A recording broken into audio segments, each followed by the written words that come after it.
Hello guys, Lamar here, back for my video. Today I'm going to the USS Hornet. In the previous video for the Blue Angels, I was supposed to go to an aircraft carrier, the USS Tripolis, but nah, I need to get a parent to go there. But today I'm going to go to the USS Hornet, the same ship that actually rescued the Apollo 11 missions, like the Saturn V you see here. So, hope you may enjoy.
Bombs and missiles. It's the end of the island, looks like to me.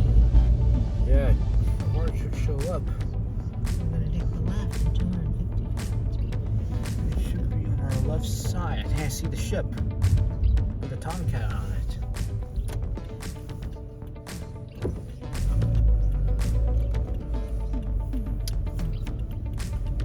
There's the Alameda Seaplane Ferry this way. There's the bay. Whoa! That's a really beautiful bay there. And on our front side, 12 o'clock high, it's the USS Hornet. There's the ship. The ship that saved the Apollo 11 mission. Didn't save it. I mean, picked up. Picked up the Apollo 11 capsule. I mean, the command module. Well, it wasn't. Oh, the command module of the capsule. Yes. Yeah. And I see a Tomcat on it. Hornet. CVV-12.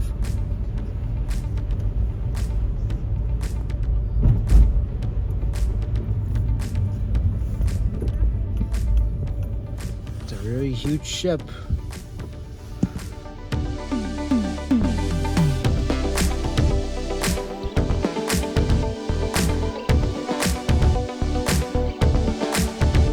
Is what's the change? Took away like 1,000 pounds. Looks like it has anti-aircraft guns. This one's been used also for the to pick up the Apollo 11 command module after their mission up the Apollo 11. There it is. Yeah, we're entering the ship.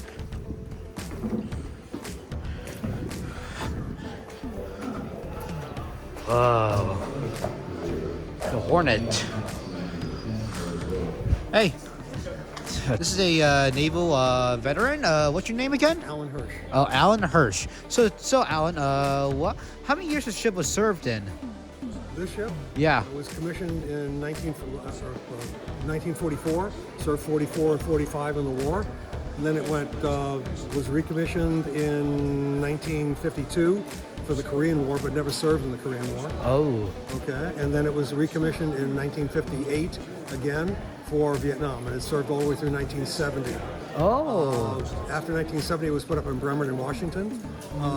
It was decommissioned and it was mothballed, and it was made a museum in 1998. So it's been a museum for 25 years. Yeah, and I have one question. Is this the same ship that also helped the Apollo 11? Yes, we recovered both Apollo 11 and Apollo 12. Oh. Yeah, so how many years you served in the Navy? I served 4 years and 3 months in the U.S. Navy. Oh. And I was on board from 1969 to 1973. Whoa. I was on board USS Midway and USS Kitty Hawk. Oh. Yeah, 2 different carriers. And what did you do on the? I was a radarman, an operations specialist. Basically, I was down in Combat Information Center, CIC, and was on radar scopes. Oh. So did you serve during Vietnam? Yes, 2 tours in Vietnam. Oh. Yeah. So how long and width is this ship? Pardon? How long and width is this ship? I'm not sure of the width. The length is 887 feet. Oh. Now you compare that to the new the Nimitz class or the Ford class carriers. They're 1,100 and 1,150 feet long, Yikes. respectively. So we are about 50% smaller than those ships. Oh. How many crewmen served on this ship? This one 3,400. On the modern aircraft carriers, anywhere between 4,500 to 5,000. Ooh. Does ever the Hornets have met the battleship Missouri here or not? No. Oh. Because you visited the Missouri there. Yeah, I served on Midway, which is now an aircraft carrier museum down in San Diego. Oh. Well, thanks for your talks. Okay. All right. Nice to Thank meet you. Nice to meet you. Thanks, Alan. This is the third time I've ever been on this fighter jet. Whoa. Cool.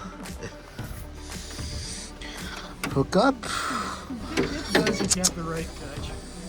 I see. That's here. Are you listening? Amazing aircraft here. The first plane we're gonna see is my favorite plane, the F-14 Tomcat. Thing would fall off. How simple, okay? Whoa. That's all. But let's talk about some more things that they don't tell you about. First of all, you always see them do this. It looks so nice. On this particular type of catapult, this is called a holdback cable. There are different places in here you can hook. What they do is they have a piece of material like this called a bone. One-time use. Put it here, fittings on the back of the airplane, and then grab it. When the catapult fires, bang. Obviously, this is not a real one. Oh. Are you ready to grab a real one? Are you sure? Okay. Whoa. Whoa, viewers. So, on the newer airplanes after Vietnam, they came out with this system. The catapult's the same, it's going to still be hydraulic, but these airplanes had a better system where they had what we call a launch bar, and it stays with the aircraft instead of that cable. So when the nose wheel collapses, it goes back in where they retract. And the holdback is in the back of the nose gear. And if you know anything about airplanes, the nose wheel typically is one of the weakest spots on an airplane, but not on these Navy airplanes. They have to be. So evidently that's all tied to the hook, which stops you too. So they've changed to the newer aircraft. That's a long time ago, isn't it? How long ago?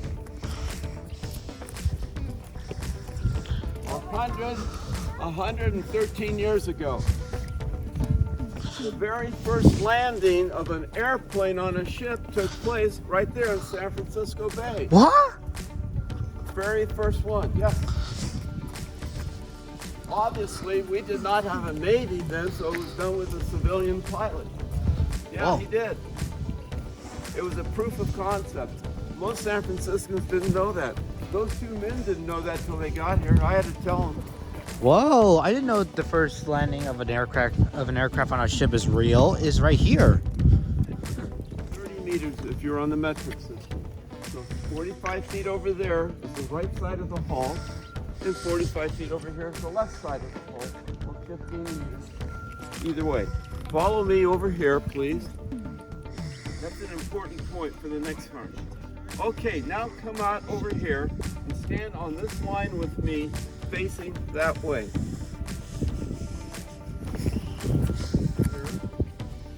Is the line they now use to line up to land. It's not down the center. It's right through this airplane, right here. It happens to be 10.5 degrees to that other line that we made such a point of. So the Navy ends up calling this an angle deck because it's at 10.5 degrees. The pilots line up on this, and they now have 4 cables instead of 12. Whoa. They don't need as many. And if they don't catch one of the 4 cables, there's nothing in front of them. They just go around and try it again. Accident went down. Great, isn't it? Yeah. Go England. We copied them shamelessly. Datum line. Because inside of this column are 5 lights. 1, 2, 3, 4. That lighting system I was showing you is designed so the hook of the airplane is to land between number 2 and number 3. The hook, not the wheels, the hook. And the reason for that, when we take off, we can wait until we know the ship's going to be level. But on landing, we don't know what it's going to be. So if you're shooting for number 3 and the ship happens to come up, you're going to catch number 2 or 1. You start shooting for number 1 and the back end comes up, guess what you're going to catch? And guess how we figured that out? Oh. Okay, come on. Guys from Australia, do the magic here. Please press the green button. There's the landing lights. Oh. Now to show you how directional that amber light is, kneel down and watch what happens to it. Go way down. Yeah, I see. And in a few minutes, as we walk forward, you're going to see the light moving up.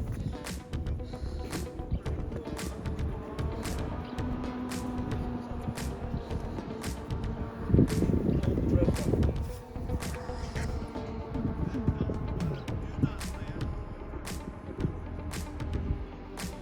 Yes. The light there is right now increasing.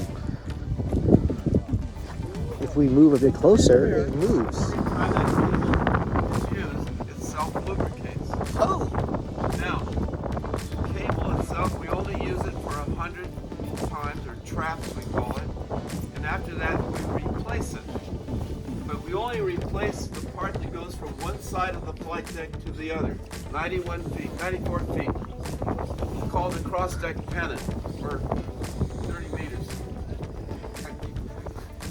The cables themselves physically run for many meters or feet underneath the flight deck. You can't replace it all. And that's what these young men are doing, replacing that cross-deck pennant. Okay, we're going to go up. The bridge? See the letters of the alphabet? Yeah. And numbers? There's a flag for each letter of the alphabet and number. And we use this to put signals up on this mast up here. Oh. Because remember I told you, zip lip, you don't talk. Sometimes we communicate only with flags, and a certain combination of flags will tell the other ships that are around us what we're about to do. Whoa, this room almost looks like a navigation room here. It's not. Oh. See all the instruments that anybody would So need? this is a weathering station. Where you can then get your barometric settings, wind direction, and other information. You broadcast it back to Washington, D.C. They send these charts back out to the ship, to fax machines out to the next area.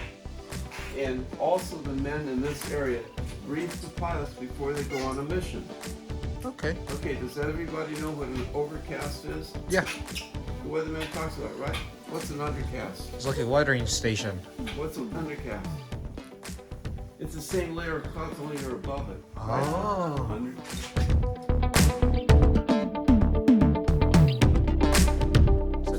So this here is the navigation room. I have a lot of knobs and everything. What is that contraption up there? We'll explain the same thing in a minute. Okay, thanks. And it looks overhead. There's the bridge. And with a low frequency system, so it depended on the ionosphere. The signals would bounce off up and down. As a result, because that ionosphere goes up and down, it was a mess to work with. We had them on our airplanes. We used to go to Hawaii. You used to hear the navigators going. You had to use an oscilloscope to tune it in and make sure they got the signal. Oh. So it was just receiving signals from two stations, and where those points crossed, it said that's where you were. I guess we're approaching the bridge. Whoa. This is a wheelhouse. Come on, move in so people can follow me. This is amazing here.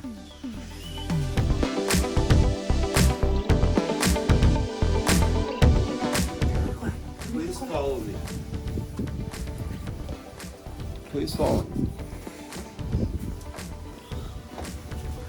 So this area here was actually where Richard Nixon was there for the Apollo 11 landing.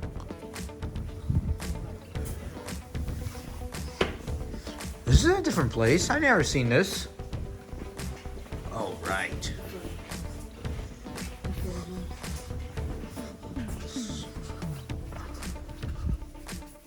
Whoa. What is this? What is this? An admiral. Admiral's like a general. Okay? Admirals are in charge of 10 to 15 ships. And sometimes you may have several admirals, and even one other admiral that's in charge of all of them. But an admiral can only control about 10 or 15 ships. This is a typical layout like today. And the admiral can put his command or his headquarters on any of them. The ships belong to him. Admiral isn't always on the biggest ship. Only Hollywood has him on the biggest ship. At Guadalcanal, we had some of American admirals who were on freighters. One Japanese admiral had his command on a barge. Whoa. The admiral who was in charge of all of those ships, his name was Raymond Spruance. Whoa. He was one of the best admirals we had in the Navy. Guess where else he was? What? Midway. What? And here he is again, leading this large group. And he knew the Japanese were not going to sit back and let us take the island. He knew the Japanese would be coming, so he had submarines sitting out here off the Philippines because the Japanese had their bases here back in Brunei. And sure enough, he sent the troops in, 2 divisions of Marines on the 15th, and then he positioned 7 carriers, one of them was ours, off Guam, sitting here. On the 19th, they found the Japanese coming into this position from submarine reports. And we had one of the largest naval air battles of the war. Whoa. It's called the Battle of the Philippine Seas. Whoa. This here must be the radar room. Is that true? This room is called Combat Information Center. Combat Information Center, or the shorthand CIC. Oh. All right. In old sailing days, they used to put people in a little box on the tallest mast because they could see any approaching ship sooner than the people on the deck due to the curvature of the earth.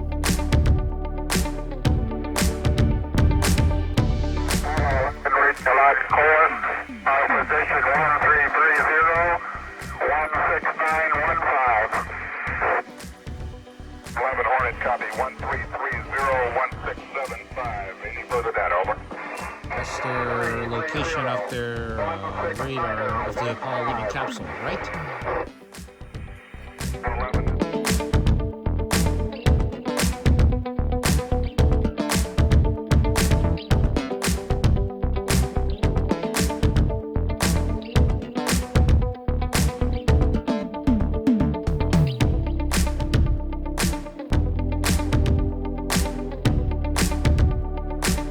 Finished the tour. Now we're gonna get something to eat before we take a look at the area here. So this helicopter here, the Sikorsky aircraft CH-3HC King, was actually the helicopter that actually saved the Apollo 11 missions.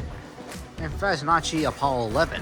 It was actually Apollo 8, 10, 11, 12, and 13. Apollo 18 actually had an accident, and it was forced to come home. But this is where you see this helicopter. I wonder why the rotor blade is actually like that. Must be for a display. And inside here was actually a good view to see the helicopter. I was wrong. This one was actually a replica of it. The real one actually crashed. This one still was a real one, but it was supposed to be look like the one that actually rescued Apollo 11.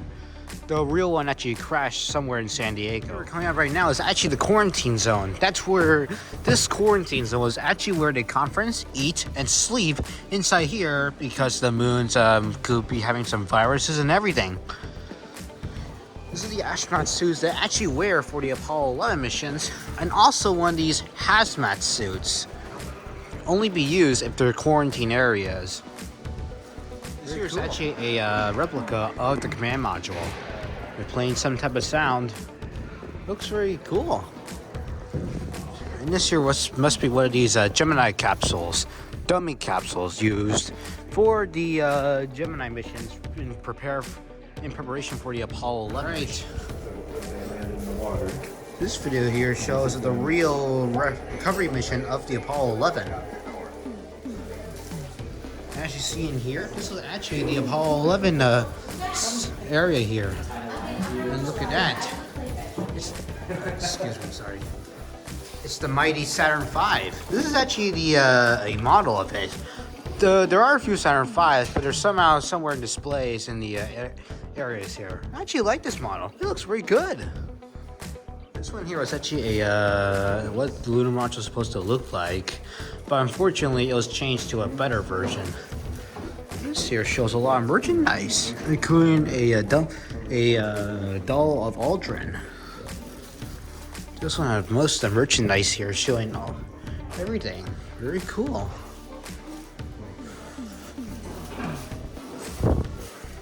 Very nice.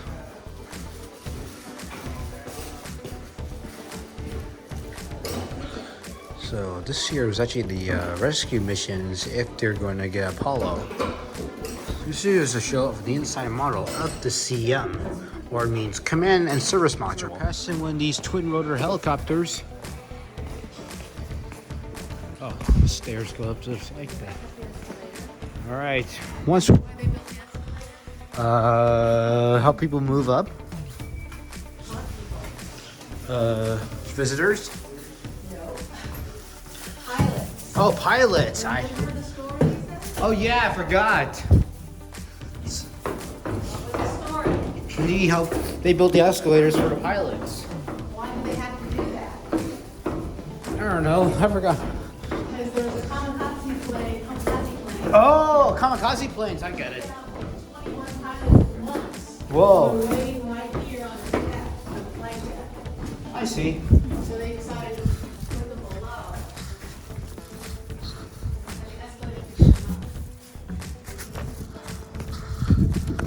Alright, it's very cool. Good view of SF.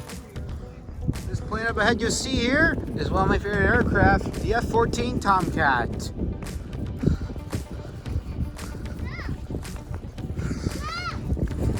This one's very huge. I like the looks of them sharks.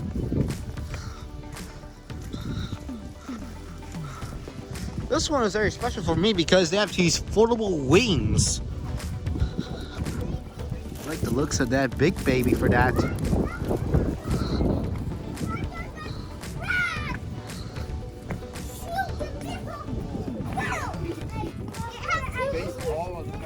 This one has missiles. No, I'm not. That's too Hello. I like the looks of these aircraft.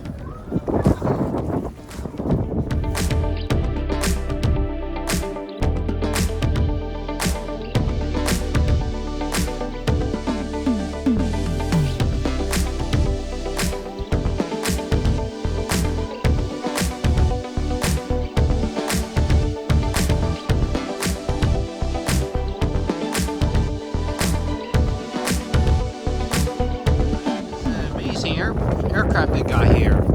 Very cool. Oh, it's very windy here. Wonder why, but the shadows you see there, it's San Francisco. Boy, get out of the way. It was actually the FJ2 Fury, North American Aviation, and this sign. Yeah, this one must be the Grumman C2 S2E tracker. These planes are actually been used to track down enemies in radar positions. And this here, I think, is almost look like a Skyhawk. Yeah, this one's a Skyhawk. This one's from Douglas Air Company TA4J Skyhawk. This one was actually also being used for the Blue Angels. In fact, some of them, not this real one. Unfortunately, some were retired in replacement of the F-18 Hornet Blue Angel. I actually seen one back in Seattle, in the Museum of Aviation in Seattle there. This plane here, in fact, looks like, I think, an FAU Wina Cruiser. This one's been used as the Black Knights. This one's very cool to see. Danger of these. And this one here must be a TBM amateur torpedo bombers.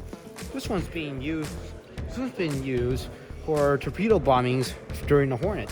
And in fact, one of the posters I see, it says here this one was also involved for the Yamato, for sinking of the Yamato. I don't know what that was it.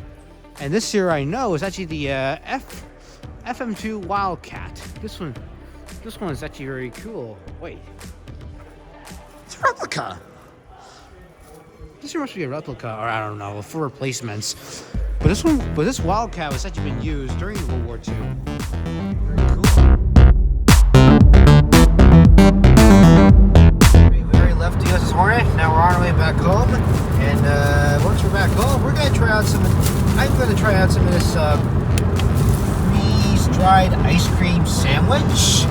Hopefully it'll taste good. Now we're gonna try some of this freeze-dried ice cream. Hard for me to pull it, so I'm gonna try to use a scissors.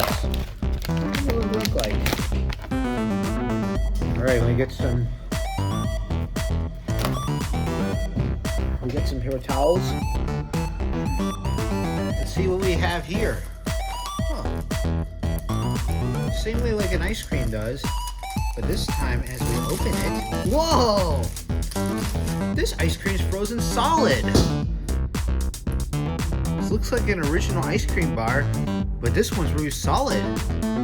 Let's give it a taste.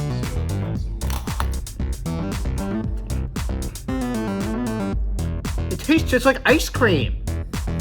Very good.